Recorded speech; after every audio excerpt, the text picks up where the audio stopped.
일어나서 맞으라. 주님 보좌 취할 때 깰 수 없는 영광스러운 약속, 내 마음에 힘되네 그리스도 몸소하신 약속, 다시 온다는 그 약속 그랬습니다. 오시는 거예요. 요한복음 14장 16절에서 20절까지 말씀을 보겠습니다. 요한복음 14장 16절에서 20절까지입니다.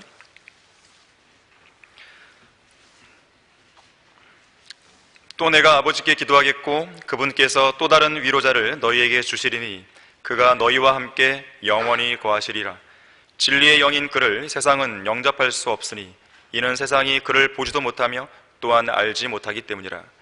그러나 너희는 그를 아나니 이는 그가 너희와 함께 거하시며 또 너희 안에 계실 것임이라. 내가 너희를 고아로 남겨두지 아니하고 너희에게 오리라. 잠시 후면 세상이 더 이상 나를 보지 못하리라. 그러나 너희는 나를 보리라. 이는 내가 살고 너희도 살겠음이라. 그날에는 내가 나의 아버지 안에 있고 또 너희가 내 안에, 내가 너희 안에 있는 것을 너희가 알게 되리라. 자, 말씀을 위해서 다 같이 기도하겠습니다. 감사하신 아버지 하나님, 저희들에게 복된 날을 허락해 주시고 예수 그리스도의 이름으로 모이는 이 자리에 우리 소중한 성도들을 불러 모아주셔서 감사를 드립니다. 우리가 드리는 영과 진리로 드리는 이 경배를 주님께서 기뻐 받아주시고 우리가 이 경배를 드릴 때 우리의 마음을 주님 한 분만으로 또 진리의 말씀으로 가득 채워주시기 원합니다. 온전한 경배가 될 수 있도록 해주십시오. 우리의 온 마음과 생각과 온 정신이 주님께로만 집약될 수 있도록 도와주시기 원합니다. 이 시간 저는 다시 한번 주님의 도우심을 구합니다. 저의 힘으로는 여기 모여있는 회중에게 좋은 설교를 할 수가 없습니다.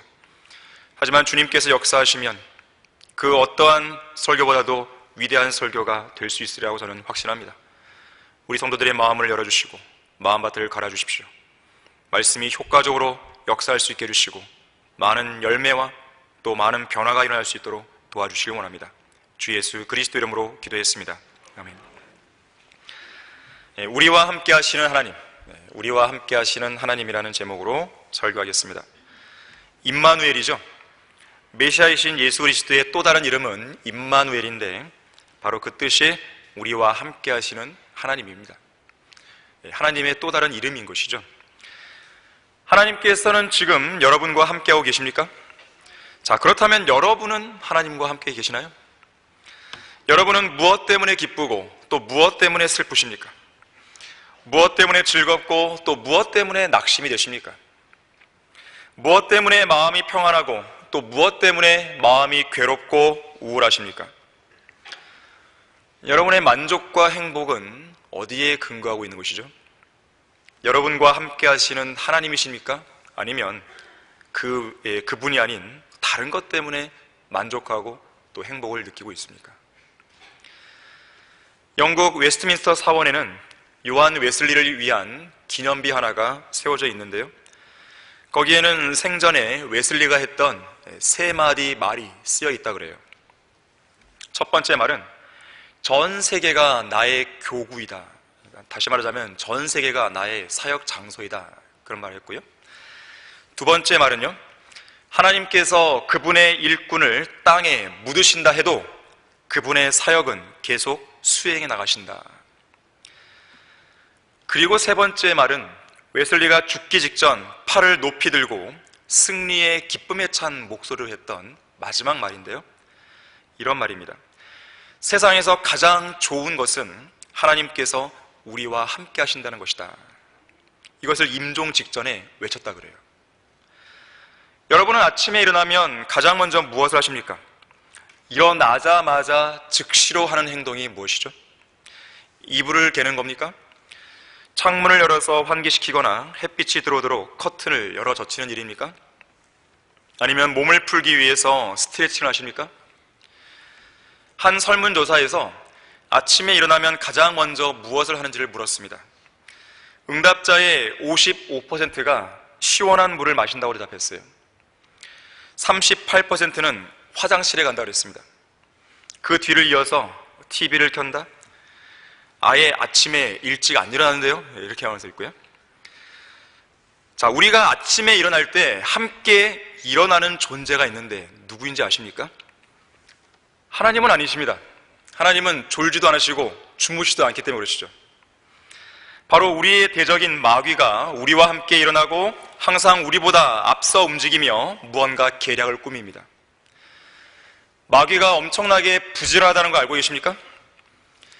울부짖는 사자처럼 삼킬 자를 찾아 두루 다니는 것이에요.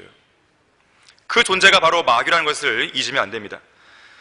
자, 마귀가 그렇게 부지런한 이유는 하나님께서 오늘 여러분들에게 부어주실 풍성한 은혜와 복들을 빼앗아가기 위해서예요. 그래서 우리가 아침에 일어나서 가장 먼저 해야 할 일은 성경을 읽고 기도하는 것입니다.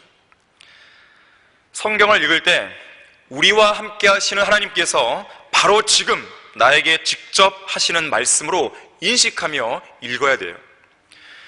성경의 모든 구절들은 하나님께서 여러분 각자에게 보내신 일종의 러브레터입니다. 그러한 말씀에 흠뻑 젖어 있어야 되는 것이죠.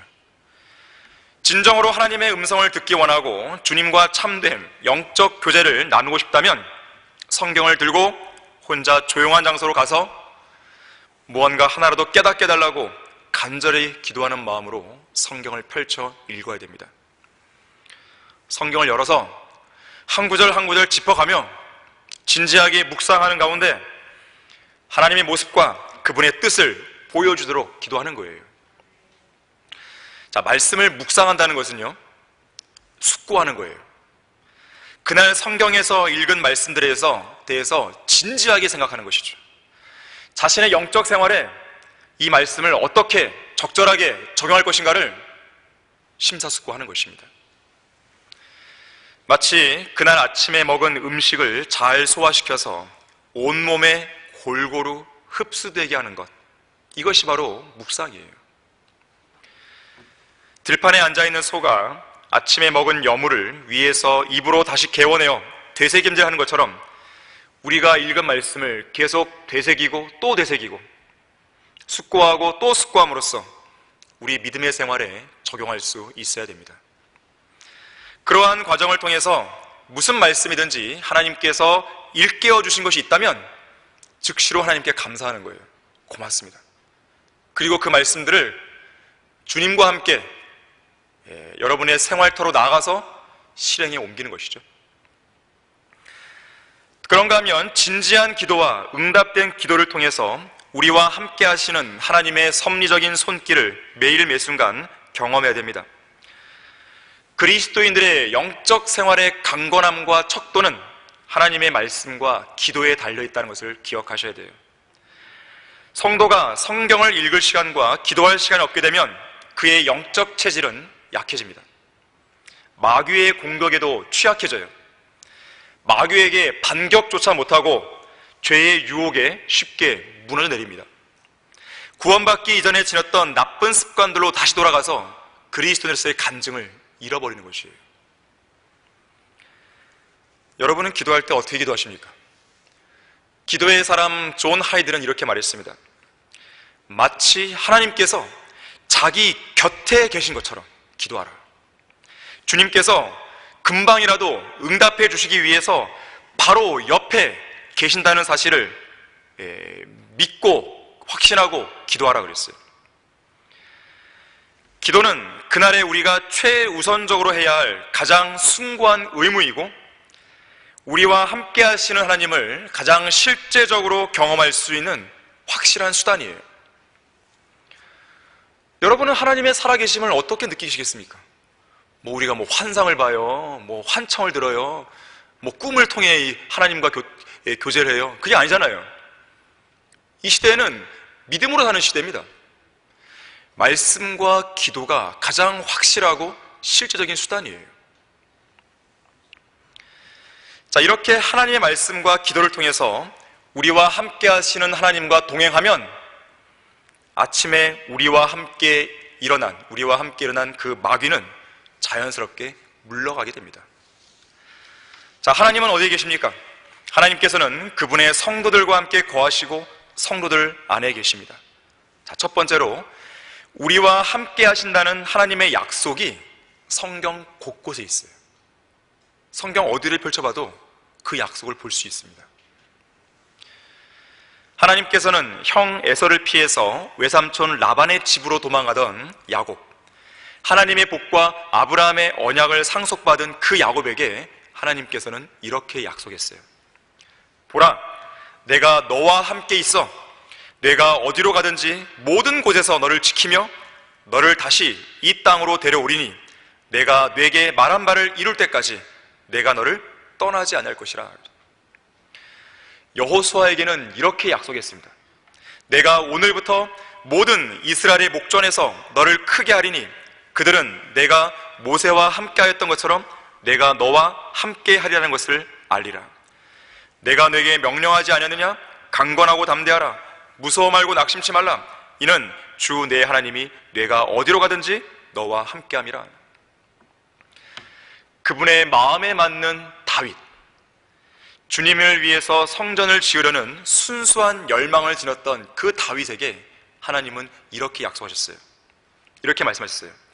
나는 내가 가는 곳마다 너와 함께 있었고 내 눈앞에서 내 모든 원수들을 끊어버렸으며 지상에 있는 위대한 사람들의 이름과 같은 위대한 이름을 내게 만들어 주었도다. 다윗은 정말 위대한 왕이 된 것이죠.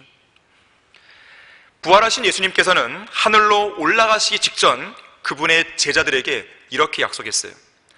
그러므로 너희는 가서 모든 민족들을 가르치고 아버지와 아들과 성령의 이름으로 침례를 주며 내가 너희에게 명령한 모든 것을 가르쳐 지키게 하라.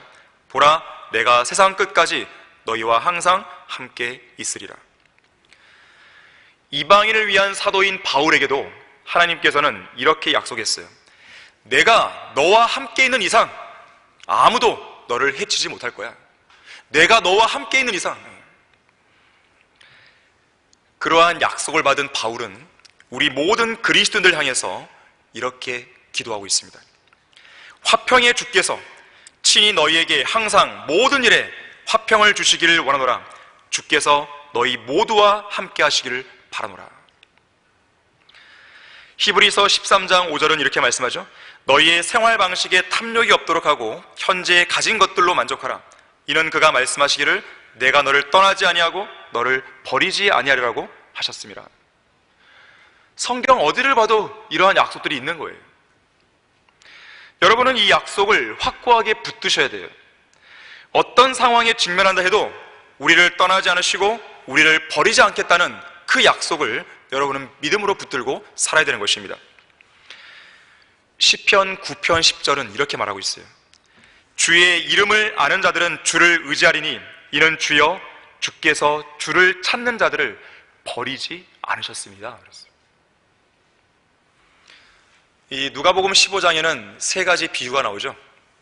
잃어버린 양의 비유, 잃어버린 은전의 비유, 잃어버린 아들의 비유, 소위 말하는 탕자의 비유가 나오죠.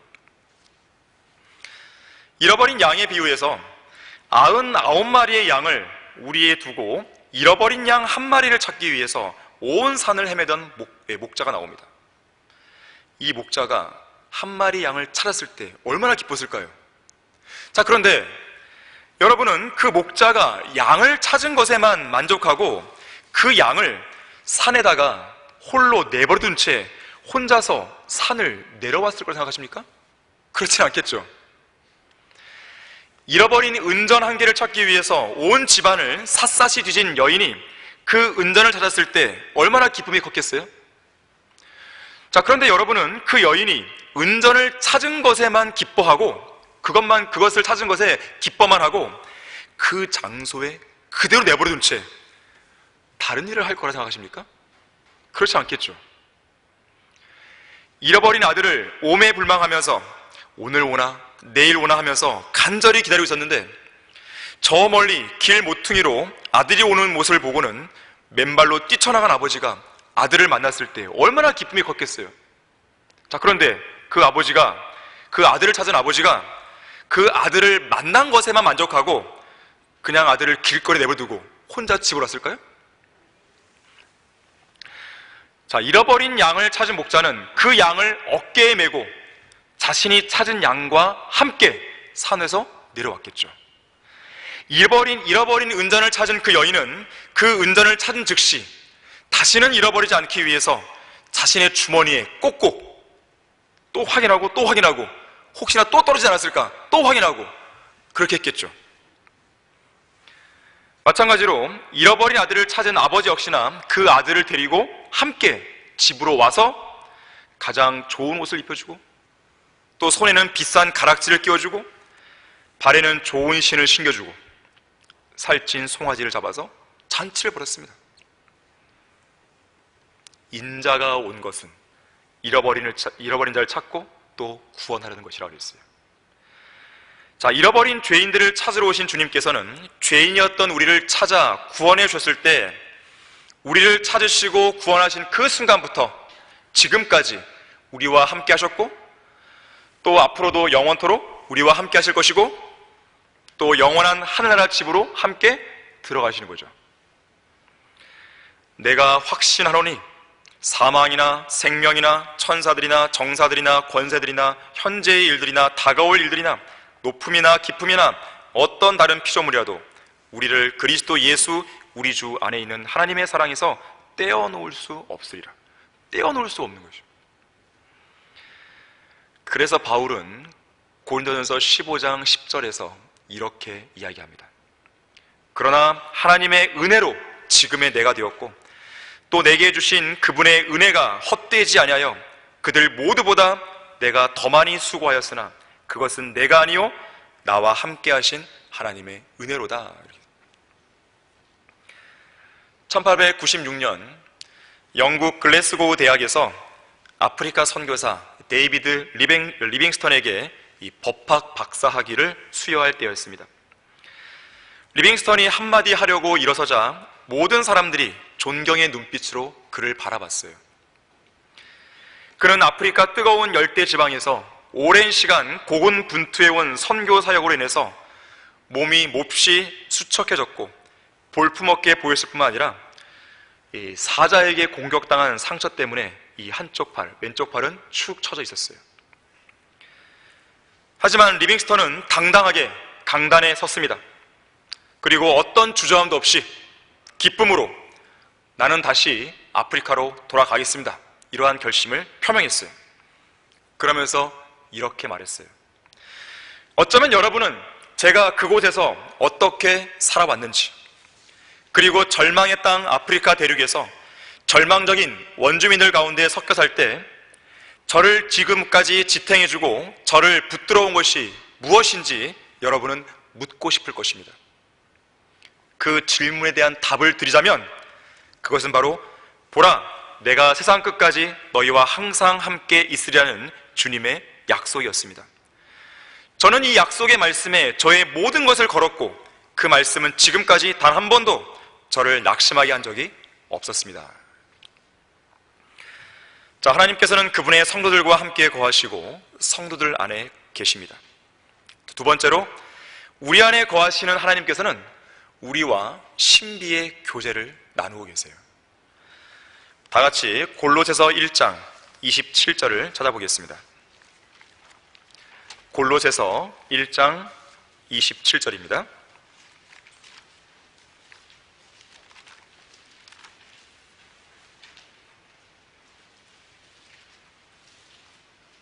하나님께서는 이들에게 이방인들 가운데서 이 신비의 영광의 풍요함이 어떠한지를 알리고자 하셨으니 이 신비는, 잘 보십시오, 너희 안에 계신 그리스도시요 곧 영광의 소망이라. 예수 그리스도는 영광의 소망이십니다. 그 영광의 소망이신 주님이 바로 내 안에 계시다는 뜻이죠. 신비예요, 신비. 어떤 사람이 이런 시를 썼어요. 제목을 보니까 하나님 제 안에 그 말이에요. 하나님 저의 머리 안에, 제 이해 속에 살아주십시오. 하나님 저의 눈 안에, 제 얼굴 가운데 살아주십시오. 하나님 저의 입 안에, 제 말 가운데 살아주십시오. 하나님 저의 마음 안에, 제 생각 가운데 살아주십시오. 하나님 마지막 날이 되어 제가 세상과 헤어질 때 제 속에 살아주십시오. 저는 이 시를 쓴 시인이 구원받았는지 안 받았는지 알 수는 없지만 구원받은 그리스도인이라면 이런 기도를 드릴 필요가 없습니다. 이미 하나님께서는 그렇게 할 거라고 약속하셨고 그렇게 하고 계신 거예요. 지금 자신이 죄인임을 하나님 앞에서 정직하게 시인하고 자신의 죄를 제거하고 용서하시기 위해서 십자가에서 피를 흘려 죽으시고 다시 살아나신 예수님을 구주로 믿었다면 그 일은 이미 이루어진 것이에요. 오늘 설교 본문에서 뭐라고 그럽니까? 16절 17절에서 내가 아버지께 기도하겠고 그분께서 또 다른 위로자를 너희에게 주시리니 그가 너희와 함께 영원히 거하시리라. 진리의 영인 그를 세상은 영접할 수 없으니 이는 세상이 그를 보지도 못하며 또한 알지 못하기 때문이라. 그러나 너희는 그를 아나니. 내 안에 계신 분을 내가 모를까요? 모를 수 없잖아요. 안단 말이에요.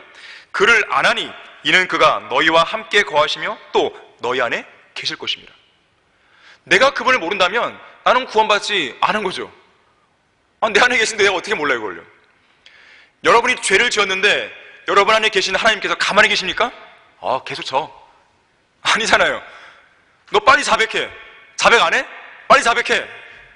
엄중한 경고를 주시잖아요. 여러분 안에 말씀이 들어오고 하나님의 약속이 막 주어지는데 마음이 그냥 무덤덤한가요? 막 기쁘죠. 확신이 막 생기죠. 여러분 안에 주님께서 막 도전을 주시는데 막 가만히 있어요? 아니죠. 막 뛰쳐나가야 되죠. 복음을 전하기 위해서. 가만히 못 있습니다. 여러분은 여러분 안에 계신 분이 누군지를 아시는 거예요. 여기 지금 하나님께서 보내주실 또 다른 위로자. 자, 또 다른 위로자예요. 첫 번째 위로자는 누구예요? 예수님이시죠. 자, 또 다른 위로자, 성령 하나님이시죠.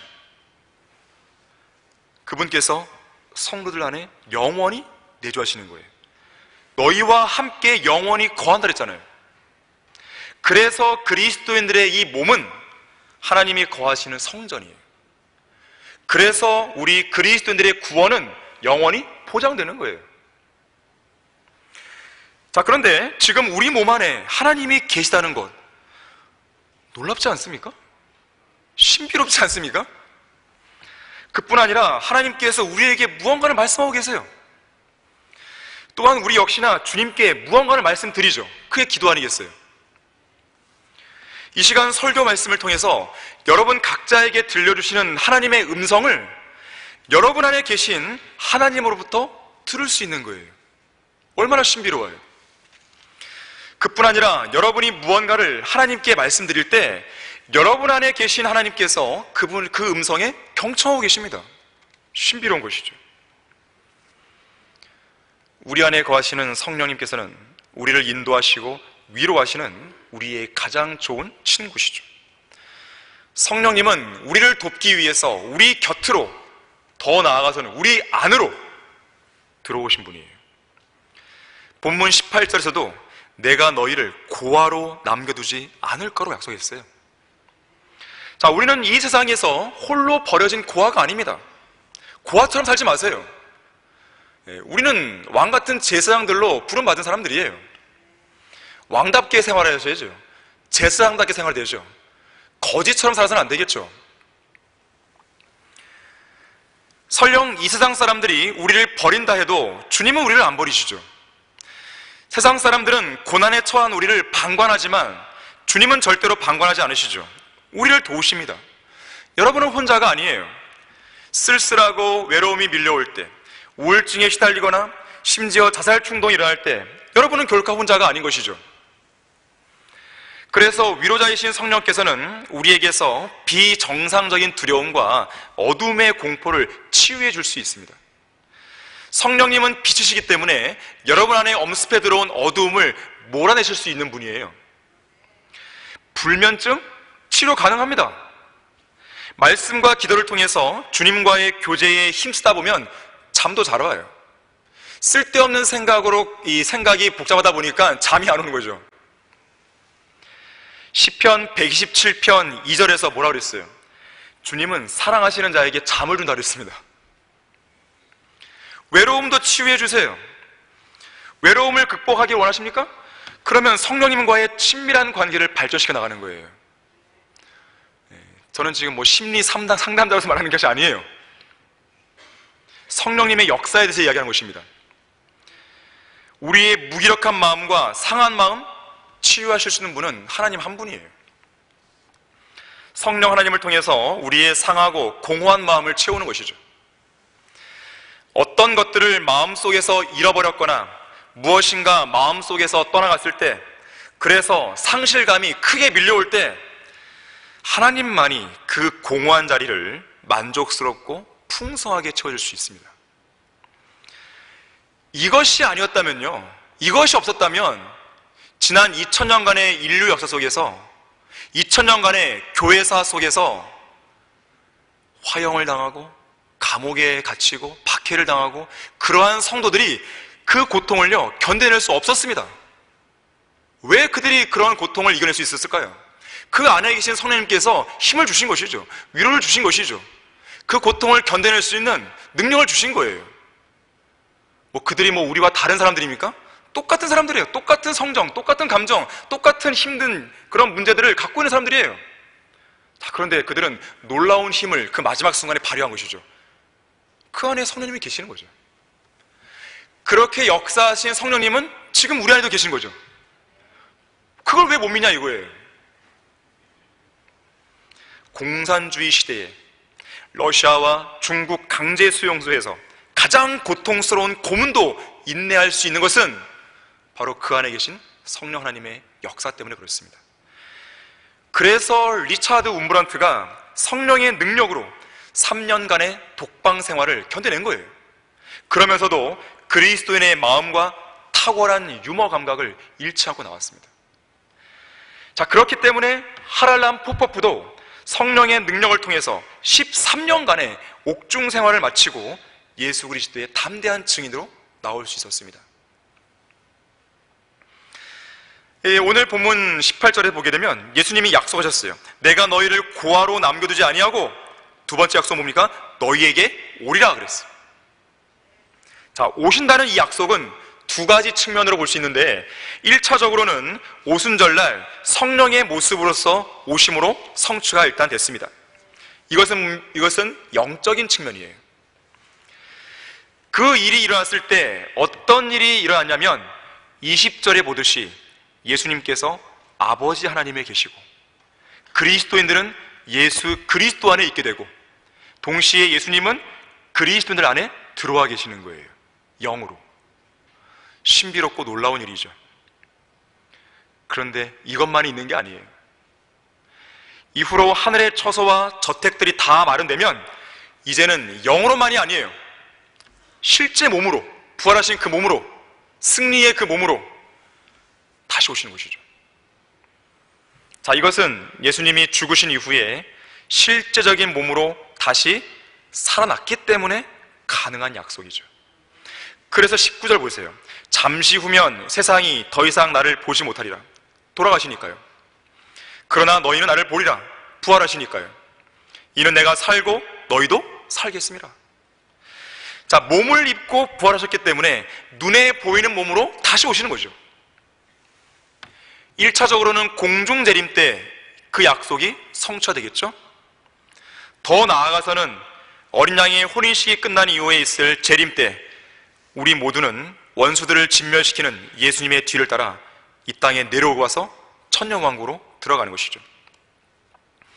전군 나를 따르라, 이렇게 명령하시는 만왕의 왕의 호령에 따라서 영광스러운 출정을 알리는 하늘의 군악대의 찬양 연주에 맞춰 할렐루야 아멘을 외치는 하늘의 군대들이 흰 말들을 타고 승리의 함성과 더불어 주님의 뒤를 따라 이 땅으로 내려오는 것이죠.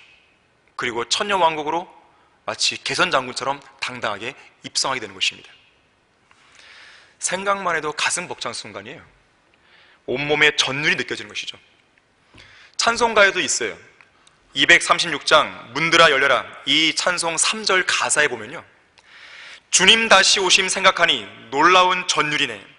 고요한 저 하늘 가로질러 모든 눈 볼 수 있게 통치 권세 가지고 수만 군대 열지어 주님 통치 알리리. 모든 무릎 꿇는 날 일어나서 맞으라. 주님 보좌 취할 때 깰 수 없는 영광스러운 약속, 내 마음에 힘되네. 그리스도 몸소하신 약속, 다시 온다는 그 약속 그랬어요. 오시는 거예요.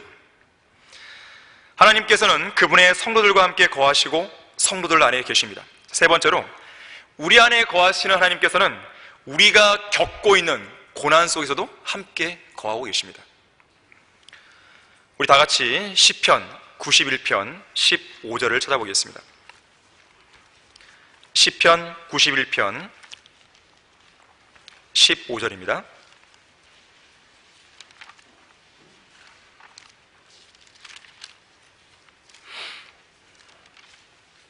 자, 15절 말씀 보시면, 그가 나를 부르리니 그대가 그에게 응답하리라. 고난 중에 내가 그와 함께 할 것이며 내가 그를 구해내고 그를 영화롭게 하리라. 자, 여러분은 이 말씀을 아주 진지하게 받아들이셔야 돼요. 그냥 읽고 지나가면 안 됩니다. 우리가 이 땅에 살면서 얼마나 많은 사건 사고들과 자연재해와 전쟁으로부터 보호를 받고 있는지 여러분은 짐작이 가십니까? 다른 나라, 다른 지역에서 수만 명의 사람들에게 지속적으로 닥치고 있는 그 재난들을 받지 않도록 하나님께서 얼마나 많이 여러분들을 보호하고 계시는지 실감이 되세요? 지금 지구촌 곳곳에서는요, 산불, 태풍, 홍수, 해일, 가뭄, 지진, 기근, 질병, 살인사건, 자동차 사고, 비행기 추락, 열차 탈선 사고, 건물 붕괴, 혁명, 전쟁, 하루도 쉬지 않고 계속 나오고 있어요, 지금요. 자, 그런 일들로 수많은 사람들이 다치고 목숨을 잃고 있습니다. 우리 살아있잖아요. 우연입니까? 우리와 함께 하시는 하나님의 섭리의 손길이 느껴지지 않습니까? 그런 보호하심의 손길을 느끼지 못할 만큼 여러분의 영적 감각이 둔해진 것입니까?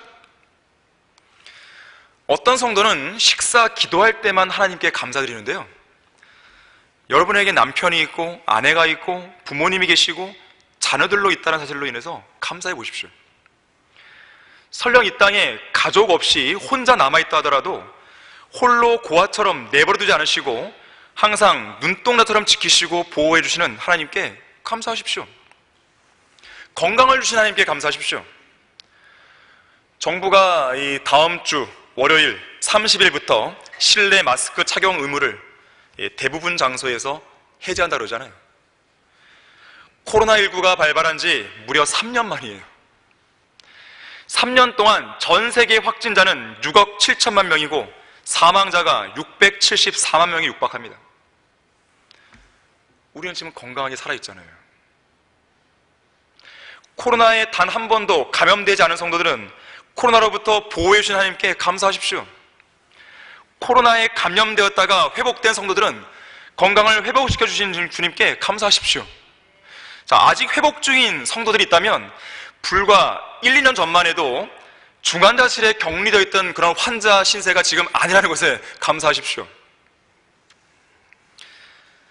코로나가 아니라 그것보다 더 어려운 상황에 처한 성도라 하더라도 현재 하나님께서 자신의 생명의 호흡을 붙들고 계시다는 이 사실에 대해서 감사하고 위로와 용기를 얻으십시오. 하나님께서 함께 하시는 거예요. 자, 이사야 43장 2절 말씀 보십시오. 이사야 43장 2절입니다.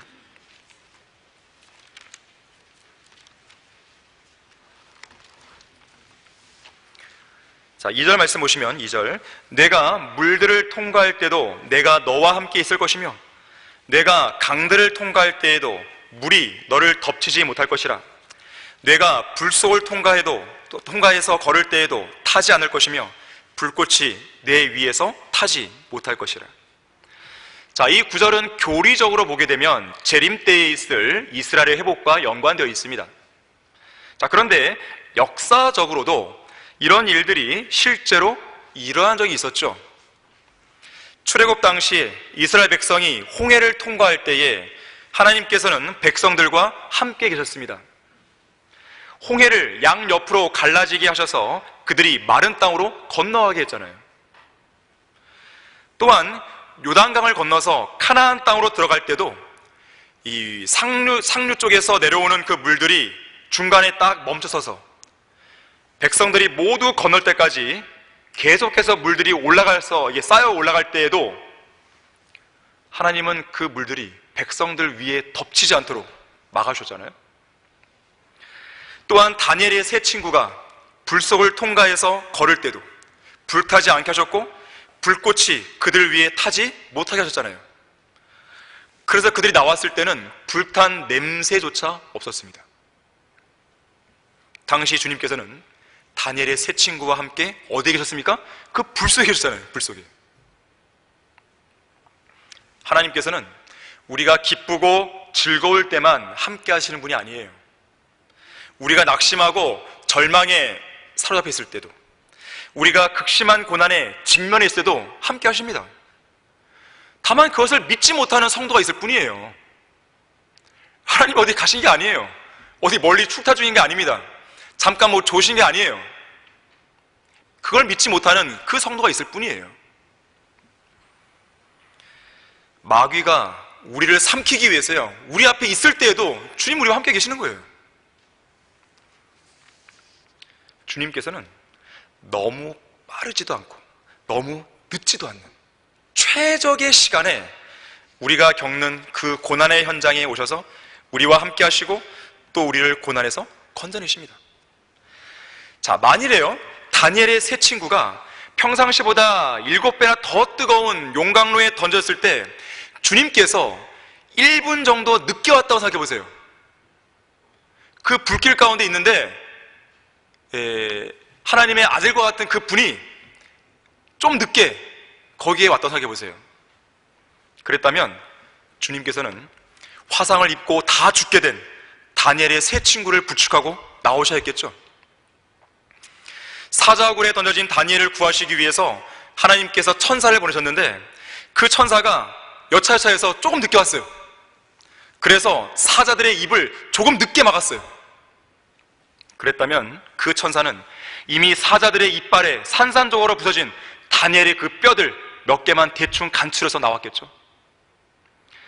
사도 바울을 태우고 로마로 항해하던 배가 풍랑을 만났을 때 주님께서 조금만 늦게 바울을 찾아왔다면 어떻게 했을까요? 바다에 빠져 익사한 바울의 시체를 수습해서 바울의 동역자들로 하여금 장례를 치르게 하셨겠죠. 하지만 시간에 늦지 않게 제때에 찾아오신 하나님의 천사, 그 하나님의 천사를 만난 바울은 이렇게 고백합니다. 내가 속해 있고 또 내가 섬기는 하나님의 천사가 간밤에 내 곁에 서서 말하기를 바울아 두려워 말라. 내가 반드시 카이사 앞에 서야 하리라. 그러므로 보라, 하나님께서는 너와 함께 항해하는 모든 사람들을 너에게 주셨느니라고 하였느니라. 그러므로 여러분이여 기운을 내라. 나는 하나님을 믿나니 나에게 말씀하신 그대로 되리라. 하나님이 함께 하시는 거예요. 특히 이 시대에는 어떻습니까? 하나님 어디 멀리 갈 수도 없잖아요. 우리 안에 계속 계시는 거예요. 어디 가시는 게 아니란 말이에요. 이 아메리칸 인디안들은 소년들의 용기를 훈련시키기 위해서요, 아주 독특한 방법을 썼다 그래요. 이들은 소년들이 어느 일정 기간 나이가 차면요, 숲속에 보냅니다. 그것도 밤에. 그리고 무서운 야생 동물들과 함께 밤을 지내게 만들면서 소년들의 담력을 키워줬다 그래요. 그 시험을 받아야만 하는 그날 밤에 소년들은 얼마나 두려웠겠어요? 얼마나 무서웠겠어요? 그런데요, 날이 밝아올 때 이 소년들은 깨닫게 됩니다. 그의 아버지가 가까운 나무 뒤에 딱 숨어서 화살을 딱 당긴 채로 야생 동물들이 나오면 바로 쏘려고 준비를 하고 있는 것을 이 소년이 보게 되는 거예요. 자, 이런 방식으로 하나님께서는 우리와 때때로 함께 하기도 하시는 거예요. 찰스 스펄전은 말합니다. 공장에서 광석을 정련하는 사람들은 자신의 금이 용광로에 들어있을 때 단 한순간도 그 용광로 입구에서 떠나지 않습니다. 이와 마찬가지로 하나님의 아들께서도 자기의 거룩한 자녀들이 불 속에 던져졌을 때 항상 그들과 함께 불 속을 거닐고 계십니다. 하나님께서는 그분의 성도들과 함께 거하시고 성도들 안에 계십니다. 마지막 네 번째로, 우리 안에 거하시는 하나님께서는 우리가 죄를 짓고 마귀에게 종노릇할 때도 함께하고 계신다는 것을 유념하셔야 돼요. 이게 도대체 무슨 말입니까? 하나님이 죄를 짓는 우리와 공범이란 말이에요? 우리가 죄를 짓도록 내버려두는 방관자란 말이에요? 그게 아니죠. 하나님께서는 우리 몸 안에 영원히 내주하시잖아요. 그래서 우리가 죄를 짓는 바로 그 순간에도 하나님은 우리를 떠날 수 없습니다. 약속하셨기 때문에.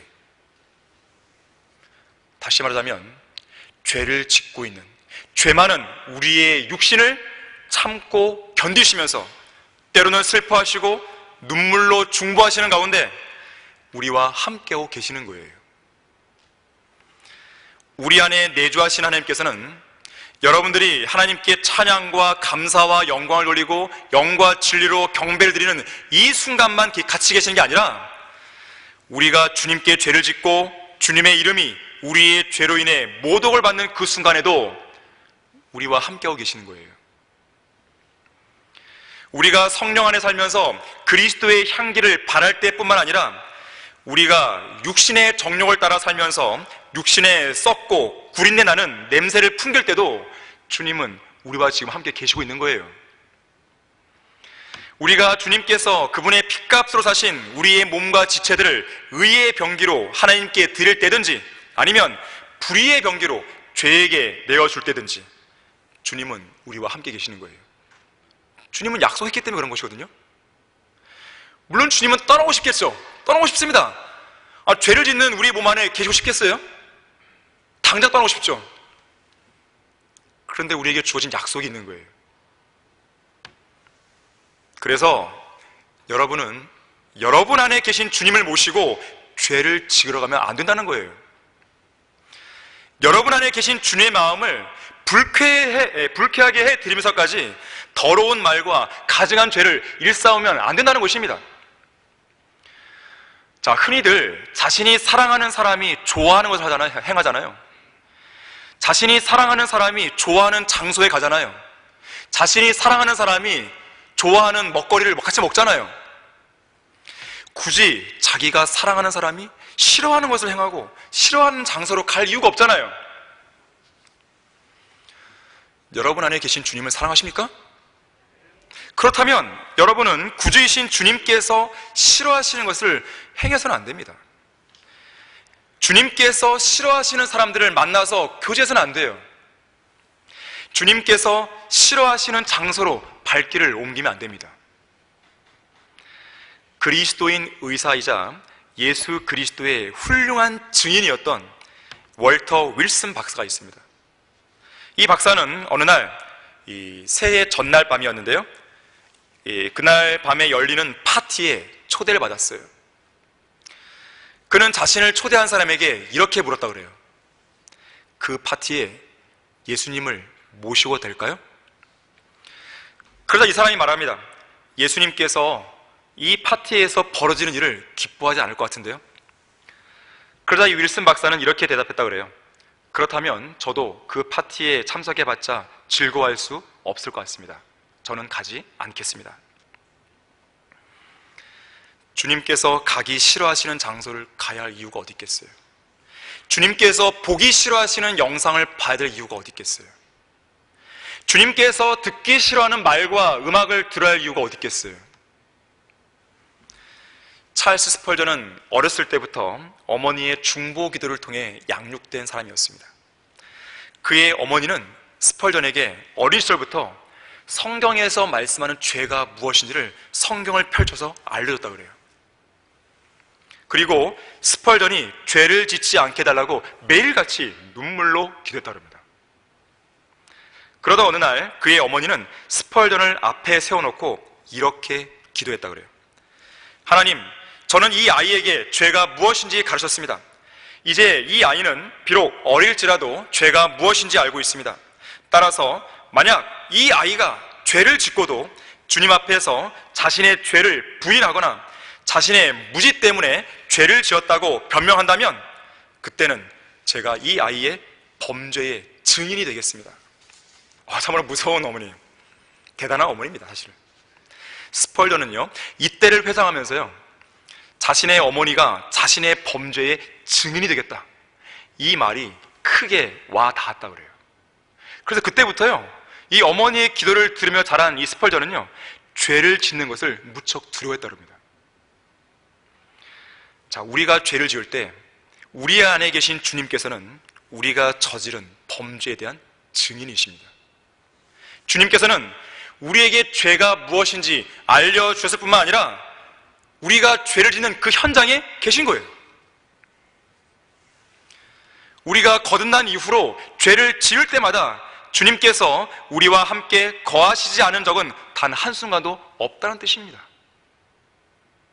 자, 그걸 안다면 죄를 감히 짓겠습니까? 어쩌면 우리가 그리스도의 심판석에 섰을 때 주님은 우리에게 이렇게 말씀할지 몰라요. 누구누구야, 나는 너 때문에 그런 사악한 장소도 함께 가보게 되는구나. 너 때문에 그런 사악하고 더러운 말과 음악도 다 들어보는구나. 너 때문에 그런 더러운 영상도 다 보게 되는구나. 우리가 죄를 지을 때 우리 안에 계신 주님께서 그 범죄의 현장에 함께 계실 수밖에 없다는 그 사실, 우리는 부끄럽고 죄송스러운 일이라는 것을 항상 유념해야 되는 것이에요. 결론을 맺겠습니다. 심장병에 걸렸다가 회복이 된 어떤 환자가 이런 글을 올린 적이 있어요. 수술을 받기 전날 간호사가 나를 찾아왔습니다. 간호사는 상냥하게 저의 손을 잡고서 저더러 자기 손을 꽉 잡아보라고 했습니다. 그리고는 이렇게 말했습니다. 내일 수술을 받으시는 동안 선생님의 몸에서 심장이 분리되고 오직 기계의 도움에 의지하여 생명이 유지될 것입니다. 수술이 성공적으로 끝나면 심장은 새롭게 연결되어 정상적인 기능을 발휘합니다. 그런 다음 선생님은 회복실로 옮겨질 것이고 그곳에서 얼마간의 시간이 지나면 의식을 회복하게 될 것입니다. 의식이 회복된 후에도 6시간은 전혀 움직일 수 없습니다. 눈으로 제대로 볼 수 없고 말할 수도 없으며 심지어 손끝 하나 움직이지 못할 것입니다. 바로 그때 저는 선생님 바로 옆에서 지금과 같이 손을 잡고 있을 것입니다. 그래서 언제 닥칠지 모르는 모든 위험들을 일일이 점검하고 기록하면서 필요한 조치를 완벽하게 해줄 것입니다. 그때의 선생님은 제가 옆에 함께 하고 있다는 것을 확실하게 느낄 것입니다. 드디어 다음 날이 되자 힘들고 어려운 수술이 진행되었고 어젯밤 간호사가 말한 대로 모든 일이 진행되었습니다. 그때 저는 제 손을 붙들고 저와 함께 하고 있는 간호사의 손길을 느끼면서 이루 말할 수 없는 안도감과 위로를 얻었고 살 수 있다는 것에 대한 확신을 지닐 수 있었습니다. 제 생애에서 가장 어렵고 위태로운 순간에 그녀가 제 손을 붙들고 저의 모든 문제를 하나하나 처치해가고 있다는 생각이 들자 그녀와 함께하는 그 순간이 제게 얼마나 가치 있는 것이었는지 다른 사람들은 아마 상상도 못할 것입니다. 자, 이것은 어느 심장병 환자의 한 예지만요, 하나님께서 이렇게 하고 계신 거예요. 하나님이 전혀 느껴지지 않는다고 생각되는 그 순간에도 주님은 여러분의 손을 꽉 붙잡고 있는 것이죠. 자, 과연 하나님은 지금 어디 계시나 이거예요. 다윗은 고백하기를 정녕 내가 죽음의 그림자의 골짜기를 지날지라도 악을 두려워하지 않으리니 이는 주께서 나와 함께 계시며 주의 막대기와 주의 지팡이가 나를 위로하심이라 그랬어요. 잘 들어보세요. 다윗은 죽음의 그림자의 골짜기를 지날지라도 악을 두려워하지 않는 그 이유에 대해서 하나님은 전능하신 분입니다 이렇게 안 했어요. 물론 하나님은 전능하신 분이죠. 그런데 전능하신 그 하나님께서 다윗과 함께하지 않는다면 무용지물이죠. 자, 다윗이 두려워하지 않았던 그 이유는 하나님이 살아계시기 때문입니다 이렇게 말하지 않았어요. 물론 하나님은 영원부터 영원까지 살아계시는 분이죠. 그런데 그렇게 살아계신 하나님께서 다윗과 함께하지 않았다면 무용지물이죠. 전지전능하시고 불가능한 것이 없으시고 영원히 살아계신 그분께서 과연 누구와 함께하고 있냐 이거예요. 너는 두려워 말라. 내가 너와 함께함이라. 놀라지 말라. 내가 네 하나님이라. 내가 너를 강건하게 하리라. 정녕 내가 너를 도우리라. 정녕 내가 내 의의 손으로, 오른손으로 너를 높이리라 그랬어요. 이 말씀을 굳게 붙들어야 돼요. 우리와 함께 하신 하나님께서 반드시 여러분을 도우시고 위로하시고 힘을 주시는 것이죠. 자, 성도들을 향한 바울의 기도를 마지막으로 인용하면서 제가 설교를 마칠까 합니다. 이제 평강의 하나님께서 너희 모두와 함께 하시길 바라노라. 화평의 주께서 친히 너희에게 항상 모든 일에 화평을 주시기를 원하노라. 주께서 너희 모두와 함께 하시기를 바라노라. 자, 여러분 모두에게 하나님의 은총과 자비가 함께 하기를 기도합니다. 다 같이 기도하겠습니다. 감사하신 아버지 하나님, 주님은 늘 그러셨듯이 단 한 번도 어떠한 순간에도 우리를 떠나시거나 버리신 적이 없었습니다. 다만 그것을 믿지 않고 확신하지 않고 다른 것에만 의존했던 우리들의 믿음 없음, 그 불신이 문제였던 것입니다. 이 시간 이후로는 우리 모든 성도들이 그 어떠한 상황에서도 우리와 함께 하시는 하나님의 그 도우심을 의심하는 그런 일이 없도록 역사해 주십시오. 우리의 믿음이 하나님의 말씀 안에 굳건히 뿌리를 내리고 확고하게 될 수 있도록 인도해 주시기 원합니다. 주 예수 그리스도 이름으로 기도했습니다. 아멘.